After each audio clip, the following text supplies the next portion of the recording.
여러분, 혹시 은퇴라는 말을 들으면 어떤 기분이 드시나요? 막연한 두려움이나 설렘, 아니면 아쉬움이나 기대감 같은 복합적인 감정이 일어날 수 있죠. 사실 요즘은 은퇴라는 단어 자체가 우리 삶에서 빠르게 현실로 다가오고 있어요. 100세 시대가 되면서 직장에서 물러나는 순간부터 앞으로 살 날이 더 길어질 수 있다는 점이 새삼 크게 느껴지기도 하고요. 예전에는 정년 이후의 삶이라 하면 잠깐의 휴식기 정도로 생각했지만 이제는 제2의 인생을 어떻게 시작할까라는 질문이 훨씬 중요해졌습니다. 특히 대기업에서 30년, 40년 가까이 일하셨던 분들이라면 은퇴 후의 인생 설계가 더욱 쉽지 않을 거예요. 한 회사에 오랜 시간 몸담으며 쌓아온 사회적 지위와 안정감, 그리고 익숙한 인간관계 속에서 살다가 이제 전혀 다른 무대에서 나 자신을 새롭게 증명해야 하니까요.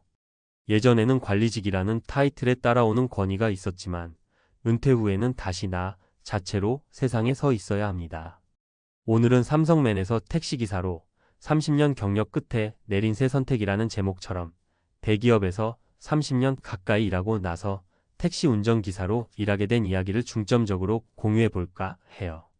이 이야기는 단지 특정 개인이 선택한 직업 전환 스토리를 말하는 것이 아니라 한평생 회사원으로 살아온 누군가가 어떻게 은퇴를 준비했고 또 어떤 마음으로 제2의 직업을 선택했는지에 대한 작은 사례가 될 수 있을 것 같습니다.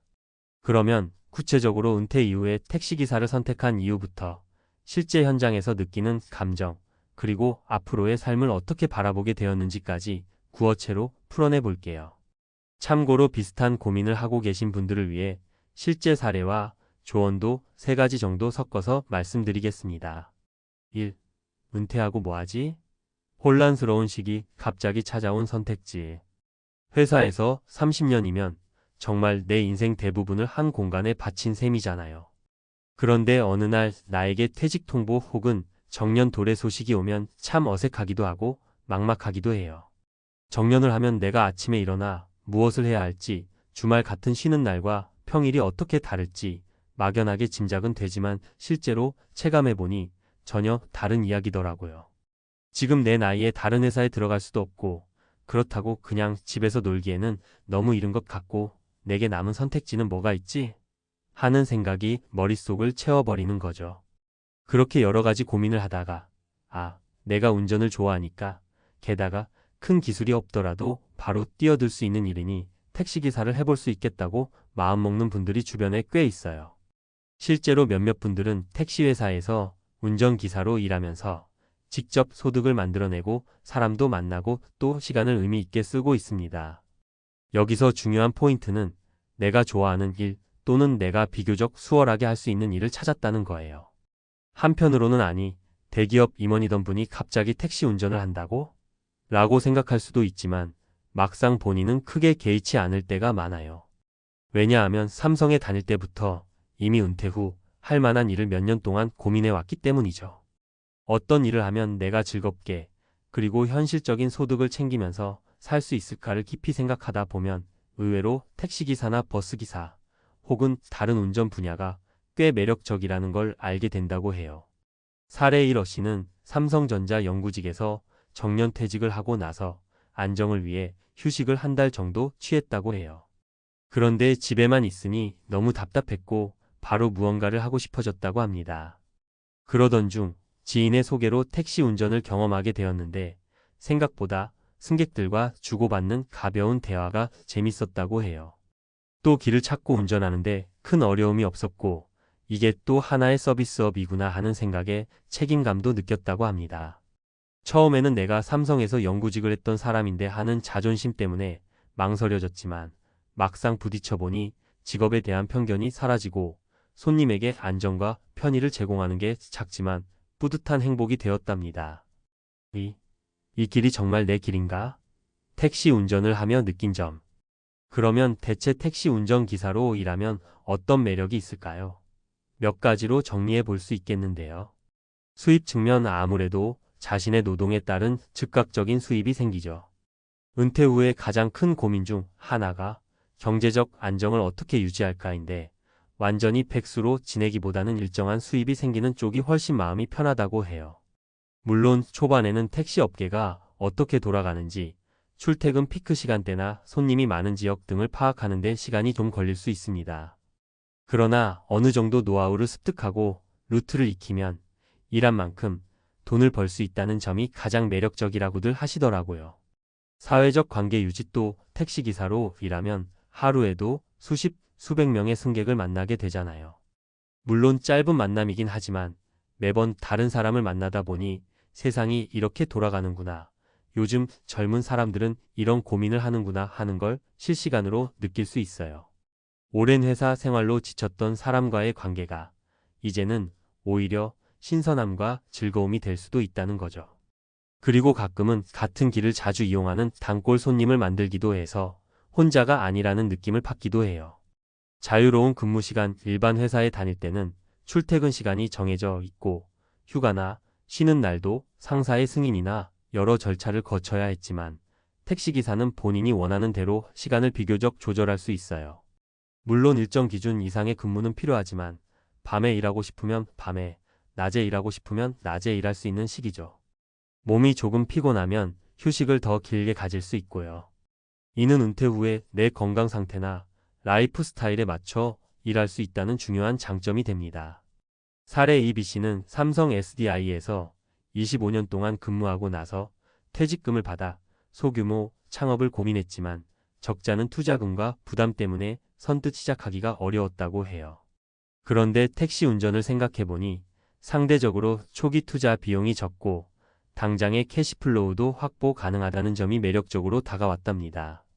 주말에는 손주들을 보러 가고 싶고 평일 아침부터 저녁까지 일하면 되지 않을까?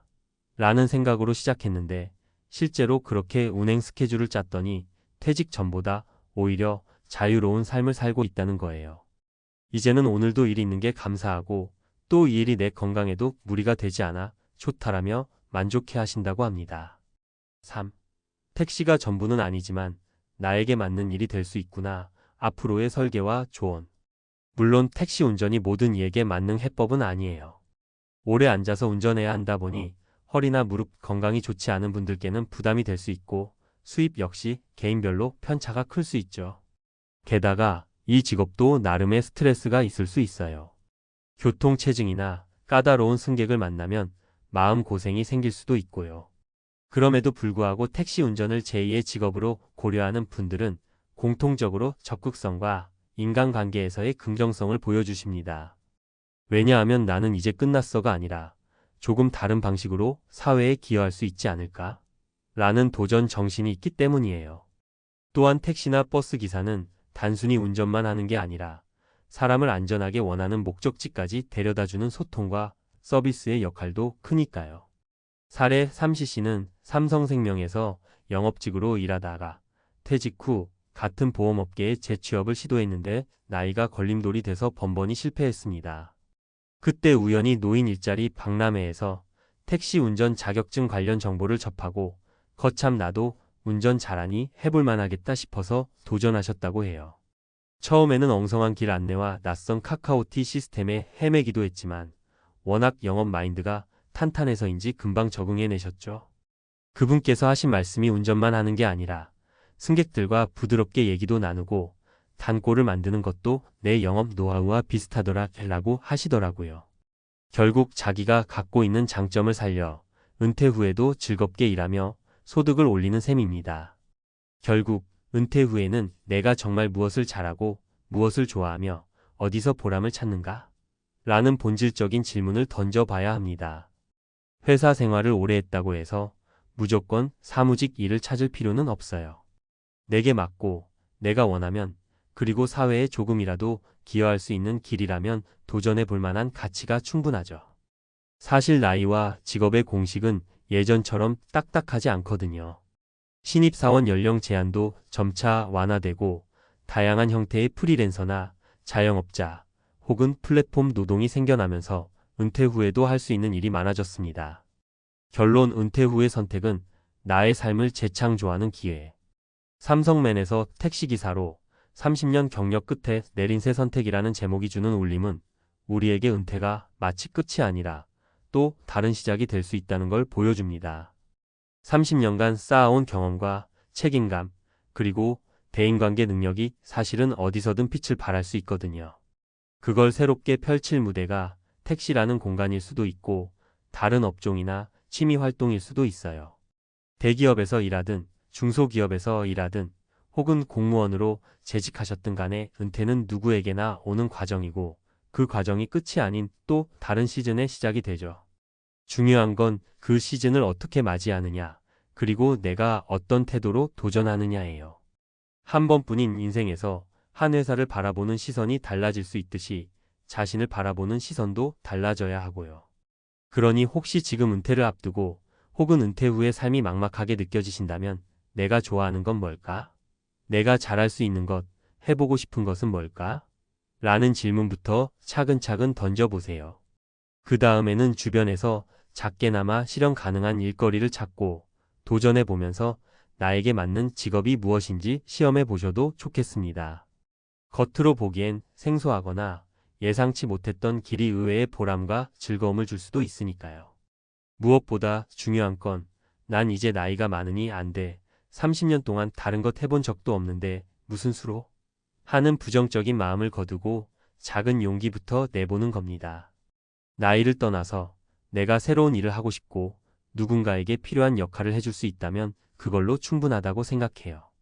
그리고 그렇게 하루하루 의미 있게 보내다 보면 어느새 다시 활력을 되찾은 자신을 발견하게 되실 거예요.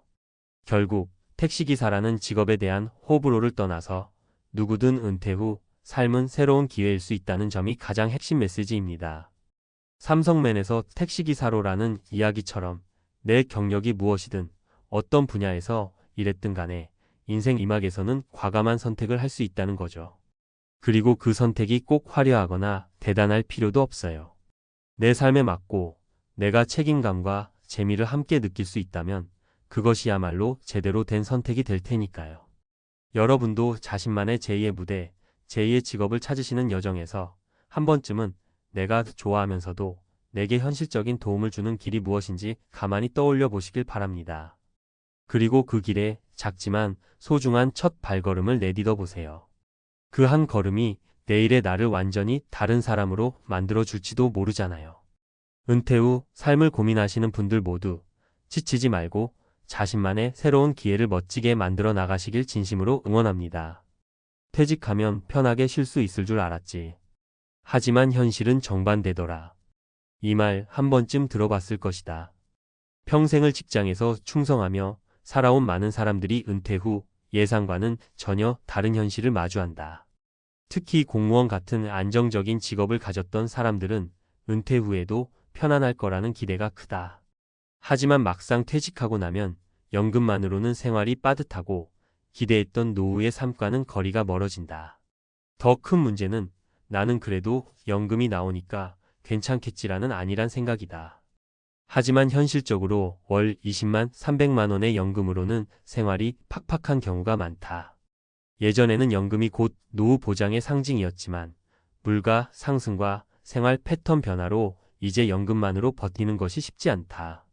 오늘은 60세에 퇴직한 한 공무원의 이야기를 통해 많은 사람들이 겪는 은퇴 후 경제적 현실을 살펴보고 과연 어떤 선택이 현명한지 알아보려고 한다.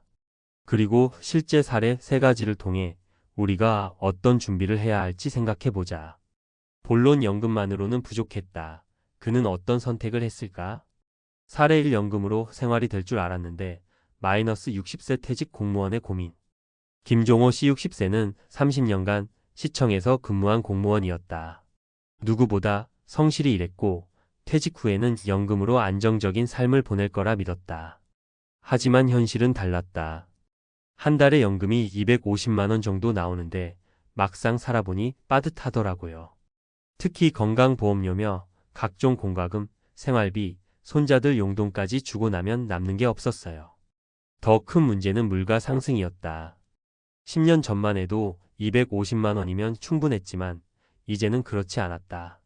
김 씨는 처음엔 그냥 좀 아껴 살면 되겠지라고 생각했지만 몇 개월 만에 저축해둔 돈까지 써야 하는 상황이 왔다.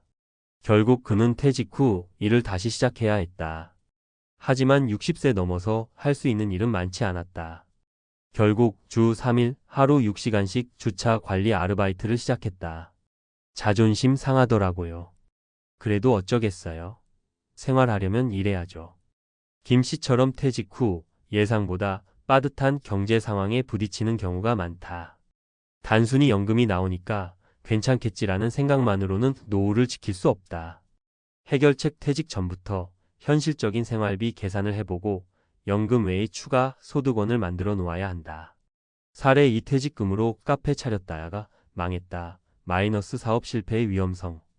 박민수 씨 62세는 30년간 세무공무원으로 근무한 후 퇴직했다. 그는 평소 꿈꿔왔던 카페 창업을 결심했다. 퇴직금과 일부 저축을 합쳐 1억 원을 투자해 아담한 카페를 열었다. 은퇴하면 커피 한잔하며 여유롭게 살고 싶었어요. 그래서 작은 카페를 차렸는데 현실은 전혀 다르더라고요. 박 씨는 카페를 운영하면서 직접 커피도 내리고 서빙도 하고 재료도 조달했지만 예상보다 손님이 적었다. 결국 1년 만에 적자가 쌓여 문을 닫아야 했다. 퇴직금이 그냥 날아갔다고 보면 돼요. 노후 자금이 한순간에 사라지니 암담하더라고요. 이처럼 퇴직 후 갑자기 사업을 시작하는 것은 큰 위험 요소가 될 수 있다. 특히 경험이 없는 분야라면 더더욱 그렇다. 해결책 사업을 하고 싶다면 무리한 초기 자금 투자를 피하고 가능하면 작은 규모에서 시작해야 한다. 또 창업 전에 철저한 시장 조사와 경험을 쌓는 것이 필수다. 사례 3 노후 준비. 나는 재취업으로 돌파구를 찾았다. 마이너스 현실적인 해결책. 이정숙 씨 61세는 30년간 교육 공무원으로 근무했다. 퇴직 후 연금은 220만 원 정도 나왔지만 생활비와 의료비를 감당하기엔 부족했다. 그녀는 고민 끝에 평생교육 강사로 재취업했다. 처음엔 내가 다시 일할 수 있을까 싶었어요. 그런데 평생교육 강사 과정이 있더라고요. 그래서 자격증을 따고 작은 강의부터 시작했죠. 이 씨는 퇴직 후 새로운 직업을 위한 공부를 시작했다. 처음엔 힘들었지만 지금은 월 10만 150만 원 정도 추가 소득을 벌고 있다. 일하면서 사람도 만나고 생활비 부담도 덜고 보람도 있어서 좋아요. 이 씨처럼 퇴직 후에도 자신의 경력을 살려 재취업하는 방법은 현실적인 대안이 될 수 있다. 해결책 퇴직 전에 미리 배울 수 있는 기술이나 자격증을 준비해 두고 노후에도 활용할 수 있는 일자리를 찾아야 한다. 결론 노후 준비는 선택이 아니라 필수다. 퇴직하면 끝이다. 천만의 말씀. 연금만으로 충분하지 않은 현실, 사업의 위험성, 재취업의 필요성, 이 모든 것이 미리 준비해야 할 이유다. 첫째, 연금만으로 생활할 수 있는지 현실적인 계산이 필요하다. 둘째, 퇴직 후 갑작스러운 창업보다는 신중한 계획이 필수다. 셋째, 은퇴 전에 재취업이나 부업을 위한 준비를 해야 한다. 나는 예외일 거야 라는 생각을 버려라. 현실은 누구에게나 냉정하다. 당신이 지금 몇 살이든 퇴직 후 어떤 삶을 살지 고민해야 할 때다. 준비된 은퇴는 축복이지만 무방비한 은퇴는 재앙이다. 이 글을 읽고 있는 당신이 현명한 선택을 하길 바란다. 퇴직 후에도 흔들리지 않는 삶을 위한 필수 전략. 지금까지 살펴본 사례들을 보면 퇴직 후 경제적으로 어려움을 겪는 이유는 단순히 돈이 부족해서가 아니다. 나는 준비되어 있다 라는 착각이 가장 큰 문제다.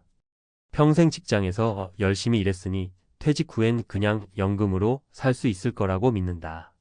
그러나 현실은 다르다. 그렇다면 어떻게 하면 퇴직 후에도 흔들리지 않고 안정적인 삶을 유지할 수 있을까? 지금부터는 퇴직 전에 반드시 준비해야 할 3가지 전략을 알아보자. 1. 퇴직 전 재취업 루트를 확보하라. 많은 사람이 퇴직 후엔 좀 쉬면서 천천히 일자리를 알아보면 되겠지라고 생각하지만 그렇게 하면 이미 늦다. 왜 미리 준비해야 할까? 한 조사에 따르면 50대 이상 구직자의 재취업 성공률은 10% 미만이다. 그나마도 1년 이상 실업 상태를 겪은 후에야 겨우 자리를 잡는 경우가 많다. 결국 퇴직 후 바로 새로운 일을 하지 않으면 그 기간 동안 저축을 계속 소진하게 된다. 어떤 직업이 가능할까? 경력을 활용하는 직업 퇴직 전의 경험과 지식을 활용할 수 있는 강사, 컨설턴트, 코치 등의 직업을 준비하면 비교적 안정적인 수입을 유지할 수 있다. 자격증이 유리한 직업 5060대 이후에도 비교적 쉽게 진입할 수 있는 사회복지사, 보건교육사, 바리스타, 노인요양보호사 같은 직업도 고려할 만하다.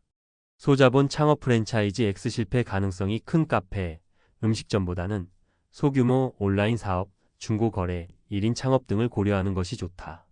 실천 TIP. 퇴직 전에 가능한 직업군을 찾아보고 경험을 쌓아두자. 자격증이나 기술을 미리 습득해둔다. 네트워크를 활용해 새로운 직업과 연결될 기회를 만들어둔다. 이 연금만 믿지 마라. 소득 파이프라인을 다양하게 구축하라. 연금이 있으니까 괜찮겠지? 라고 생각하는 순간 재정적 위험이 커진다. 특히 현재 5060대가 받을 연금액은 갈수록 줄어들고 있다. 연금 외 추가 소득원이 필요한 이유. 1. 물가는 계속 오르지만 연금은 크게 증가하지 않는다. 2. 의료비, 생활비, 경조사비 등 예상하지 못한 지출이 많다. 3. 평균 수명이 길어지면서 30년 이상 연금만으로 살기는 어렵다. 어떤 소득원을 만들 수 있을까?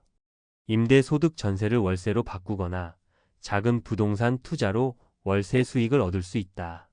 배당 소득, 안정적인 배당주에 투자해 매년 배당을 받는 구조를 만들자. 온라인 수익 블로그, 유튜브, 전자책 출판 등으로 소소한 수익을 창출할 수 있다. 실천 TIP. 연금으로 부족한 금액을 계산해보고 부족분을 메울 방법을 고민하자. 퇴직 전에 최소한 하나 이상의 추가 소득원을 확보하자. 안전한 투자처를 찾아서 작은 금액부터 분산 투자해보자. 3. 소비 습관을 바꾸지 않으면 노후 파산은 시간 문제다. 많은 사람이 퇴직 후에도 현역 시절과 같은 소비 패턴을 유지하려 한다. 하지만 월급이 없어진 상황에서 과거와 같은 소비 습관을 유지하면 돈은 순식간에 사라진다. 노후 파산을 부르는 소비 습관. 60대에도 대형 SUV 차량 유지비를 감당한다. 손자, 손녀 용돈, 자녀 결혼 자금 등으로 지출을 계속한다. 대형 쇼핑몰, 골프, 해외여행 등 고비용 여가 생활을 유지한다. 소비를 줄이는 현실적인 방법. 주거비 절감. 큰 집을 유지하는 것보다 작은 평수로 이사하거나 주택을 임대해 수익을 얻는 방법을 고려하자. 교통비 절감. 승용차 대신 대중교통 이용을 습관화하면 연간 수백만 원이 절약된다. 고정지출 점검. 보험, 멤버십, 구독 서비스 등을 재정비하고 불필요한 지출을 줄이자. 실천 TIP. 퇴직 전 소비 패턴을 점검하고 불필요한 소비를 줄이는 연습을 하자. 자녀에게 경제적 독립을 강조하고 노후를 위해 지원을 줄이는 것이 필요하다. 돈을 덜 쓰는 것 자체가 최고의 노후 대비라는 사실을 잊지 말자. 결론. 퇴직 후에도 흔들리지 않는 삶, 미리 준비한 사람만이 가능하다. 퇴직 후 새로운 직업을 찾으려면 최소한 12년 전부터 준비해야 한다.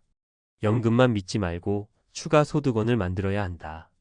소비 습관을 바꾸지 않으면 노후 파산은 현실이 된다.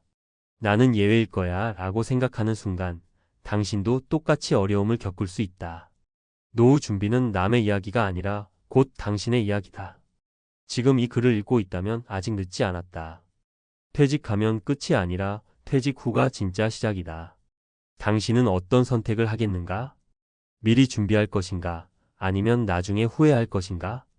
퇴직 전 준비 끝낸 사람의 조언. 배당주 투자가 답입니다. 퇴직이 다가오는데 앞으로 뭘 먹고 살지 막막하네요. 많은 분들이 퇴직을 앞두고 이런 고민을 털어놓습니다. 평생 회사에 몸 바쳐 일했는데 막상 퇴직 후가 되면 돈 걱정부터 시작되죠. 국민연금만 믿기에는 턱없이 부족하고 자식에게 손 벌리기도 싫고요. 저도 마찬가지였어요. 40대 초반까지만 해도 그냥 월급 잘 모아야지 하면서 살았죠. 그런데 어느 날 문득 생각해 봤어요. 내가 회사를 못 다니게 되면 나 혼자 뭘로 살아야 하지? 그게 바로 배당주 투자를 시작한 계기였어요. 1. 배당주는 노후의 월급 통장이다. 많은 분들이 주식 투자하면 단타, 코인처럼 위험한 거라고 생각하시지만 배당주는 조금 다릅니다. 배당주는 한마디로 주식을 보유한 대가로 기업이 주는 이자, 같은 돈, 즉 현금 흐름을 만들어주는 자산이에요. 예를 들어 삼성전자 같은 기업은 1년에 두세 번씩 배당금을 줍니다. 이걸 꾸준히 모으면 은퇴 후에도 내 통장에 돈이 들어오는 시스템을 만들 수 있는 거죠. 이건 단순히 주가가 오르고 내리는 걸 보는 게 아니라 꾸준히 들어오는 생활비를 만드는 방식이에요. 사례 월 80만 원씩 들어오니 마음이 편해졌어요. 김정화 가명씨는 25년간 대기업 사무직으로 일했습니다. 퇴직 5년 전부터는 월급의 일부를 꾸준히 배당주에 넣기 시작했죠. 처음엔 100만 원씩 넣었고 그걸 계속 불려서 은퇴할 때쯤엔 총 1억 2천만 원 정도의 배당주 포트폴리오를 만들었어요.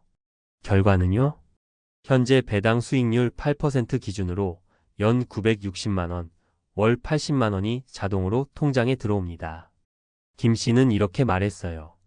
크게 부자가 된 건 아니지만 배당금이 매달 들어오니 불안감이 사라졌어요.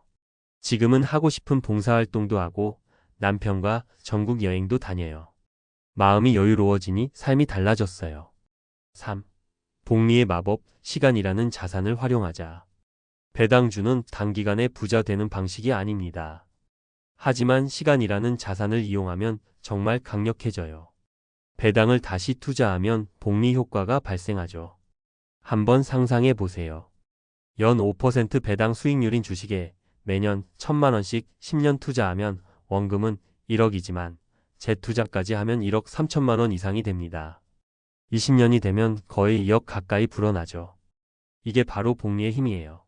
단, 여기서 중요한 건 시간을 빨리 시작할수록 유리하다는 점이에요. 4. 사례 50세부터 시작했지만 아직 늦지 않았어요. 박노식 가명씨는 50세 퇴직을 5년 앞두고 배당주 투자에 눈을 떴습니다. 처음엔 겁도 났지만 공부부터 차근차근 했어요. 그는 에너지 관련 고배당 ETF와 은행주 위주로 포트폴리오를 짰고 매달 150만 원씩 투자했습니다.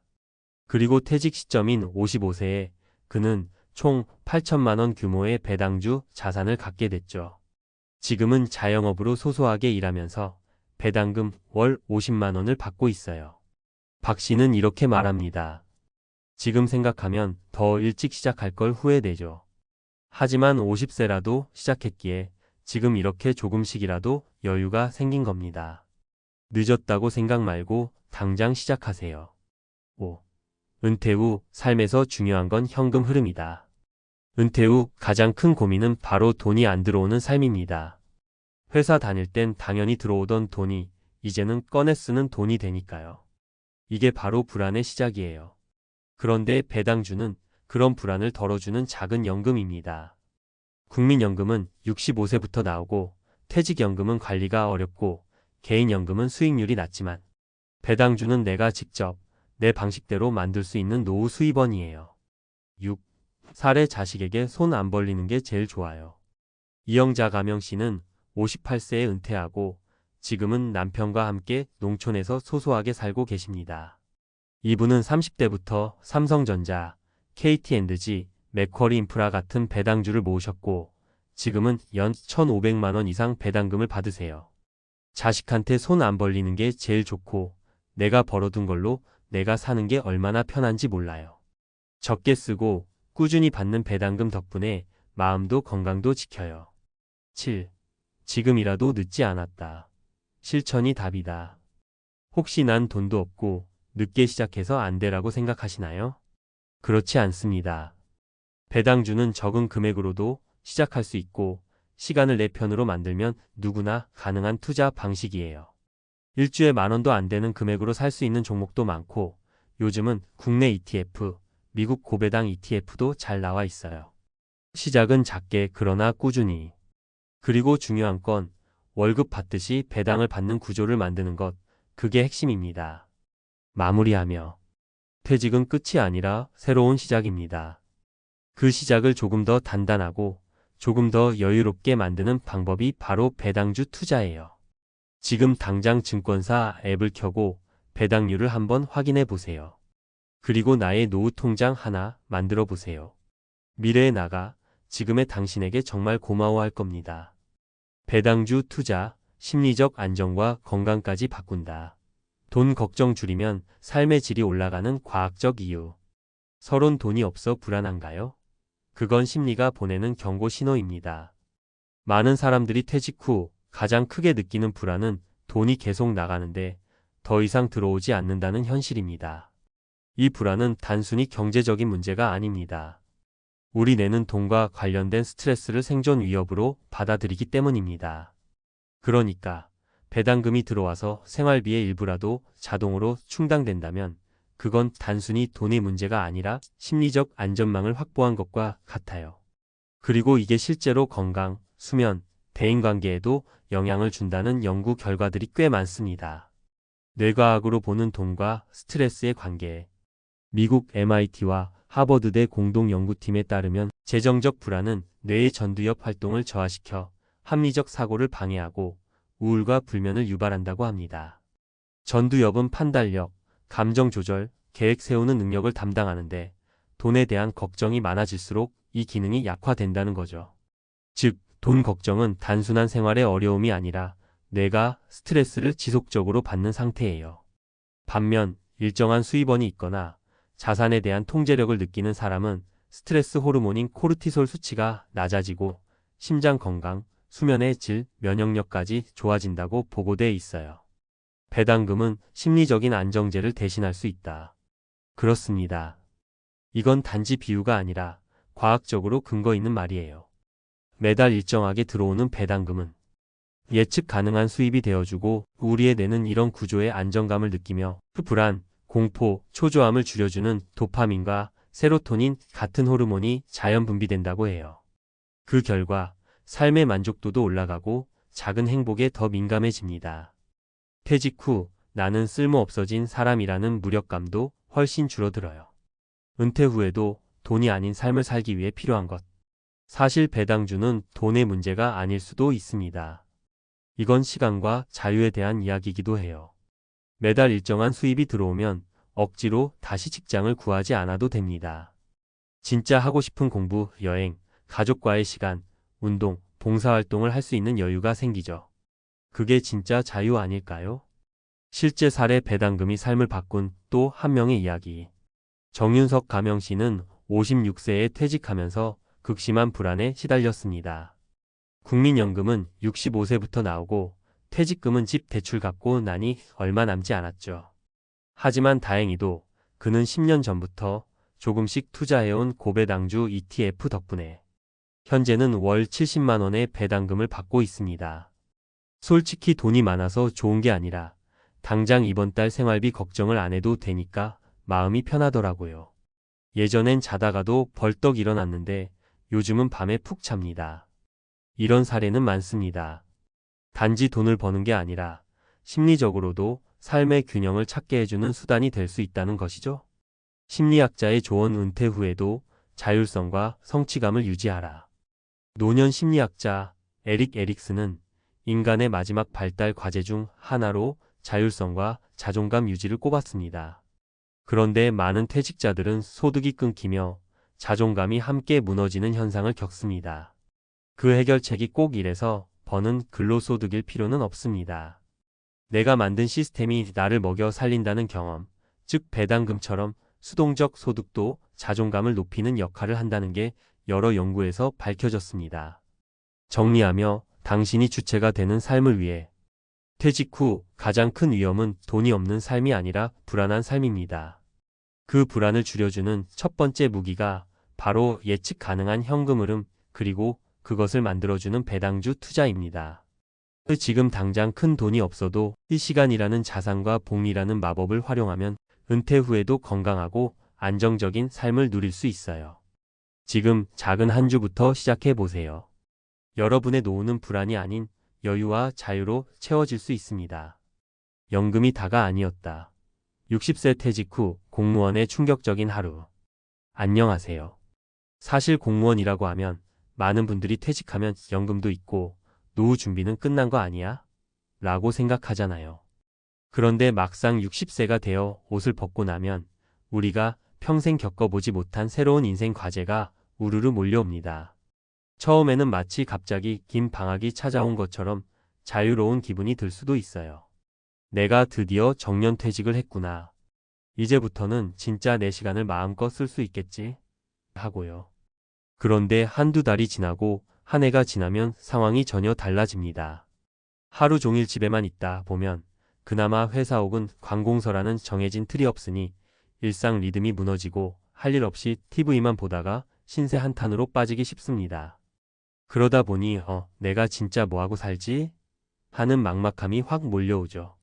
가장 큰 문제는 내가 내 인생을 주도적으로 설계해본 경험이 별로 없다는 거예요. 공무원으로 오랫동안 일하면 정해진 절차와 직무, 그리고 시스템 속에서 역할을 충실히 해내는 데 익숙해집니다. 하다 보면 대체로 안정적이고 월급 꼬박꼬박 나오고 승진과 평가가 일정한 틀 안에서 이루어져서 어떻게 보면 내가 별다른 시도를 하지 않아도 굴러가는 게 있죠. 그런데 퇴직 후에는 이 안정된 틀이 싹 사라지니까 갑자기 모든 게 불안정하게 느껴지는 거예요. 오늘은 그런 이야기를 은퇴 준비나 은퇴 후 삶을 고민하는 분들이라면 누구나 공감할 만한 주제로 풀어보려고 합니다. 그리고 실제 퇴직한 공무원 세 분의 이야기를 예로 들어볼까 해요. 저와 친분이 있거나 혹은 제 주변 지인을 통해서 들었던 이야기인데 현실적이면서도 나도 곧 저렇게 될 수 있겠다 하고 상상하게 만드는 부분이 꽤 있을 겁니다. 1. 나는 그래도 연금이 있으니까 했다가 우울증 직전까지 간 62세 김창수 씨. 첫 번째 사례는 62세가 된 김창수 씨 이야기입니다. 김창수 씨는 비교적 일찍 시험에 합격해 30년 넘게 한 부처에서 근무를 했어요. 끈기가 있고 성실해서 상사에게도 윗사람들에게도 평이 좋았다고 해요. 그리고 딱 정년퇴직을 하면서 그래도 난 연금이 나오니까 먹고 사는 건 큰 걱정 없을 거야 라고 생각했죠. 실제로도 주변에서 김 선생님, 이제는 편하게 사세요.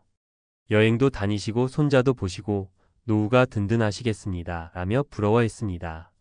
근데요, 문제는 그 다음부터였습니다. 처음 한두 달은 여행도 가고 집 근처 헬스장에도 다니면서 시간을 잘 보냈어요. 하고 싶었던 책들도 좀 읽고 미루었던 취미생활도 좀 해볼까 고민했죠. 그런데 한 세 달쯤 지나니까 이게 무슨 정해진 일이 아니다 보니 시들해지는 거예요. 예전에는 출근해야 하니까 시간을 딱딱 맞춰서 움직였는데 이제는 그게 전혀 없는 거죠.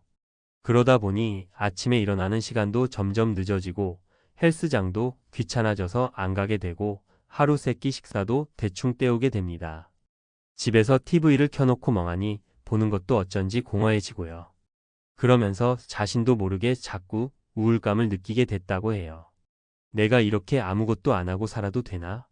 더 늦기 전에 뭔가 다시 일을 구해볼까? 하는데 공무원 정년퇴직 후 다시 새로운 분야에 뛰어든다는 게 생각처럼 간단치가 않잖아요.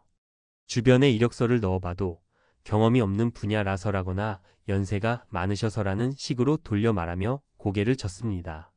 결국 김창수 씨는 몇 달간 방황하다가 우울증 문턱까지 갔어요.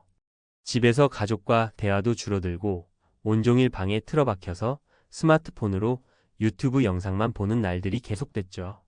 다행히 가족들이 좀 더 적극적으로 나서서 지역 주민센터의 노인 상담 프로그램이라든지 50세대가 참여할 수 있는 일자리 연계 서비스 같은 걸 알아봐줬습니다. 그리고 상담을 받으면서 나 스스로 뭔가 끊임없이 배워가고 내가 주도하는 삶을 만들어야겠다는 깨달음을 얻었죠. 지금은 공익적 활동이나 봉사 쪽에 조금씩 발을 들이면서 사람들과 교류도 하고 자존감도 되찾고 있다고 합니다. 이 이야기에서 느낄 수 있는 건 연금이 있다고 해서 모든 게 해결되는 건 아니라는 점이에요. 물론 먹고 사는 문제는 비교적 해결이 될 수 있겠지만 하루를 의미 있게 보내는 방법, 내가 스스로 기획하고 주도할 수 있는 일, 그리고 인간관계 같은 부분에서 어려움을 느끼기 쉽다는 겁니다. 오랜 직장생활 끝에 찾아온 남편과의 충돌 59세 광민정 씨. 두 번째 사례는 좀 다른 측면의 이야기인데요. 59세 광민정 씨가 겪는 교육 공무원으로 근무하다가 퇴직했습니다. 여교사, 행정직 등으로 한 직장에서 30년 넘게 몸담았죠. 정년이 되기 몇 해 전부터 늘 언제쯤 퇴직하지? 한가롭게 놀러도 다니고 손주들도 봐주고 재밌게 살아야지라고 상상해 왔다고 합니다. 그런데 막상 퇴직하자 예상치 못한 문제가 터졌어요. 남편분도 회사 생활을 오래 하셨고 이미 먼저 퇴직해 집에 계신 상태였거든요. 그동안 광민정 씨는 본인이 주로 바깥일을 하고 남편분은 은퇴 후 집안일을 꽤 도맡아서 하고 있었대요. 문제는 이제 광민정 씨가 퇴직하면서 집안에서의 역할 충돌이 생긴 거예요. 예전에는 둘 다 충분히 개인 시간이나 역할이 분리돼 있어서 트러블이 적었는데 이제 둘 다 집에서 하루 종일 붙어 있으니 사소한 문제로도 부딪히기 시작하죠. 예를 들어 왜 식자재를 이런 식으로 사왔냐, 왜 청소를 이렇게 하냐, 왜 반찬을 이렇게 만들어 놓냐 같은 지극히 작은 문제들로 다퉈요. 지금까지는 매일 출근해야 하니 잘 몰랐는데 막상 같이 지내보니 생활 습관이나 가치관의 차이가 훨씬 도드라지는 거예요. 그러다 보니 이럴 줄 알았으면 그냥 학교에 조금 더 다닐 걸 이런 생각까지 들었다고 해요. 결국 광민정 씨는 본인이 전혀 생각지도 않았던 스트레스를 받으며 몇 달을 버텼다고 합니다. 일단 남편과 상의를 해서 서로의 영역을 정해주기로 했대요. 가령 요리는 남편분이 계속 맡되 장보기는 광민정 씨가 전담하고 청소나 빨래는 둘이 정확히 나눠서 담당한다든지요. 그리고 특정 요일에는 각자 외부 활동을 하며 혼자만의 시간을 갖도록 노력했어요. 광민정 씨는 주 23회 정도 관내 교육 봉사나 문화센터 프로그램에 참여하고 남편분도 노인대학에서 취미생활을 즐겼습니다. 그러면서 내가 집에서 뒹굴어도 되는 사람이 아니라 여전히 뭔가 역할을 할 수 있는 존재라는 걸 서로 확인하게 되고 부부 갈등도 눈에 띄게 줄어들었다고 해요.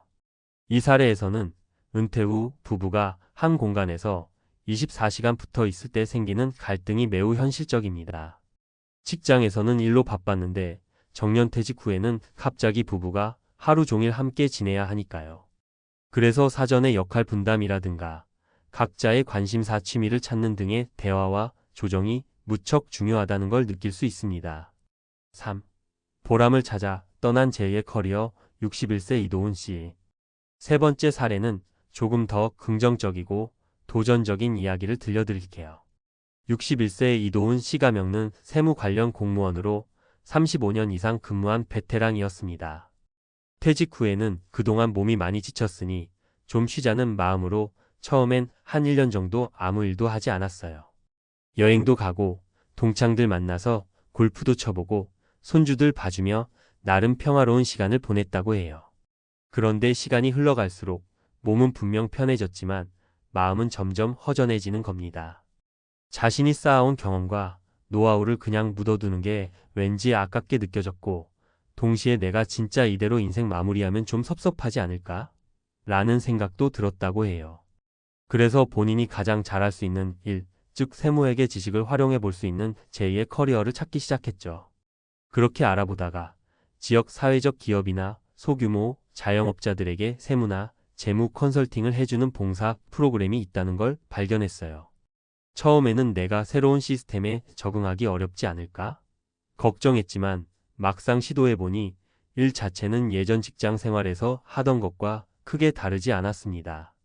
대신 봉사 형태라 보수는 많지 않았지만 오히려 여러 사람들 만나면서 사회에 기여하는 느낌을 받고 더 큰 보람을 느꼈다고 하네요.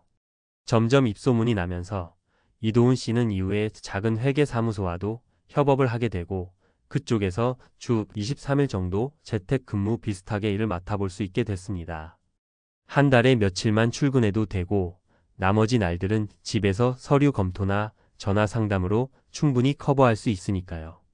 그러다 보니 소득도 어느 정도 생기고 여전히 연금도 함께 받으니 경제적으로도 여유가 생겼죠. 게다가 날마다 새로운 사람들의 문제를 해결해주고 사업자들이 감사 인사를 건네면 내가 아직도 사회에서 필요한 사람이구나 하는 뿌듯함이 확 올라온다고 합니다. 이도훈 씨 사례는 은퇴 후에도 완전한 안식을 택하기보다는 자기가 가진 전문성이나 경험을 조금 다른 방식으로 펼쳐보려는 의지와 시도가 얼마나 중요한지를 보여줍니다. 꼭 세무나 회계가 아니더라도 교직에서 쌓은 교육 노하우나 행정 업무 경험 혹은 각종 자격증 등을 활용할 길이 요즘은 생각보다 다양해요. 누군가는 온라인 콘텐츠를 제작할 수도 있고 또 누군가는 시니어 창업 지원 프로그램에 참여할 수도 있습니다. 중요한 건 내가 앞으로 어떤 삶을 살고 싶고 그걸 위해 지금 뭘 준비해야 하나를 미리 고민하고 준비하고 실행해 보는 거예요. 퇴직 후 삶을 풍요롭게 만드는 몇 가지 포인트. 이 세 가지 사례를 통해 은퇴 후 공무원들이 겪는 다양한 상황을 엿볼 수 있었죠. 물론 공무원이라고 해서 누구나 똑같은 길을 가는 건 아니지만 흔히 겪을 만한 문제와 고민거리는 꽤 비슷합니다. 그래서 마지막으로 은퇴 준비 또는 은퇴 후에 조금이라도 도움될 수 있는 포인트를 정리해 볼게요. 구어체로 가볍게 말씀드릴게요. 경제적 부분은 안정보다 활용. 연금이 안정적으로 나오면 좋죠. 근데 연금이 있으니까 됐다 는 생각으로 끝내면 곤란합니다. 내가 가지고 있는 경제적 자산을 어떻게 내 삶을 풍요롭게 만드는데 활용할지 고민해야 해요. 가령 소소한 취미 활동에 투자를 하거나 새로운 기술이나 자격증을 따기 위해 학원에 등록한다든지 혹은 지역 봉사 단체에 기부하면서 교류를 넓히는 등 돈을 쓰더라도 적극적으로 써서 내가 의미를 느끼게 만드는 거예요. 배우자 가족과의 소통. 퇴직 후에 가장 큰 문제 중 하나가 가족 간의 갈등이죠. 하루 종일 같은 공간에서 부딪히다 보면 사소한 일이 크게 번지기도 쉽습니다. 미리 부부가 대화를 통해 집안일 분담도 정하고 서로 필요로 하는 개인 시간을 존중해주는 게 정말 중요해요.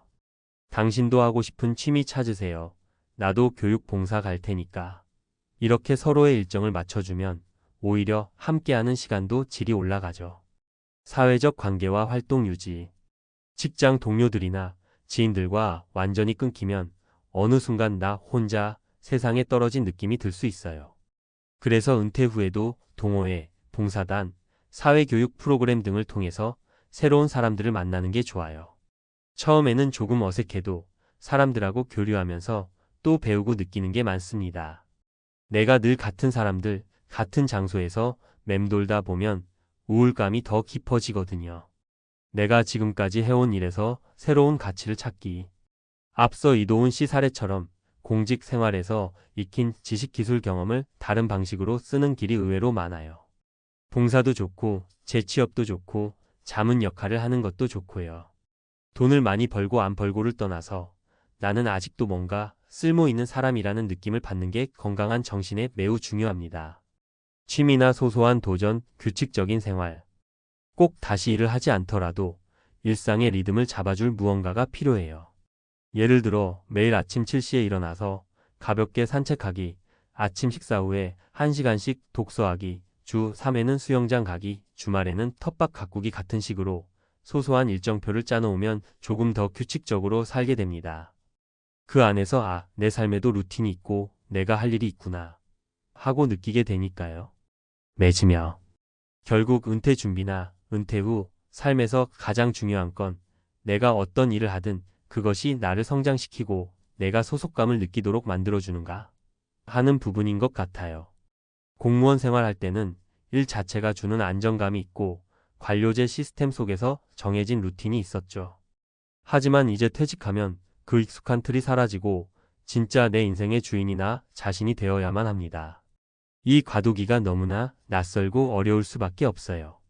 하지만 여기서 포기할 필요는 없어요. 김창수 씨처럼 스스로 새로운 영역을 찾고 우울감에서 벗어나려 노력하고 광민정 씨처럼 가족과 갈등을 해결하며 의미 있는 취미 봉사에 참여하고 이도훈 씨처럼 내가 가진 전문성을 발휘해 제2의 커리어를 시도해보면 그 과정에서 엄청난 보람을 느낄 수 있을 겁니다. 그리고 그 보람은 단순히 연금이 준다고 해서 얻을 수 있는 건 아니죠. 우리 모두 어느 순간 60세든 70세든 퇴직 후 삶이라는 인생의 한 챕터를 맞이하게 됩니다. 그때 막막함에 빠지지 않으려면 지금부터라도 조금씩 취미도 가져보고 인간관계도 넓혀보고 새로운 배움에도 도전해보는 게 좋겠어요. 연금이 다가 아니었다 라는 말이 괜히 나오는 게 아니니까요. 결국엔 내가 나에게 줄 수 있는 의미와 즐거움이 인생 후반전의 품질을 결정해주지 않을까 싶습니다. 조금이라도 공감이 되셨다면 이 이야기가 당신의 은퇴 준비에 작은 힌트가 되길 바랍니다. 물론 현실은 사람마다 다르고 고민의 크기도 다르겠지만 분명한 건 우리가 은퇴 후 삶을 대하는 자세가 달라질수록 인생의 후반전을 훨씬 풍부하게 즐길 수 있다는 거예요. 어차피 또 열심히 살아야 하네? 하고 체념할 필요 없습니다. 내가 주도적으로 선택하고 만들어가는 삶을 만나면 어쩌면 공무원 시절보다도 더 흥미롭고 보람찰 수도 있으니까요. 자, 그럼 오늘 이야기는 여기까지입니다. 혹시 주변에 퇴직을 앞둔 공무원 지인들이 있다면 이 글을 살짝 공유해 보세요. 우리 모두가 함께 고민하다 보면 길이 조금씩 보이지 않을까요? 아무쪼록 오늘 글이 은퇴 이후의 충격을 줄이고 새로운 삶을 설계하는데 작은 도움이 되었으면 좋겠습니다. 감사합니다.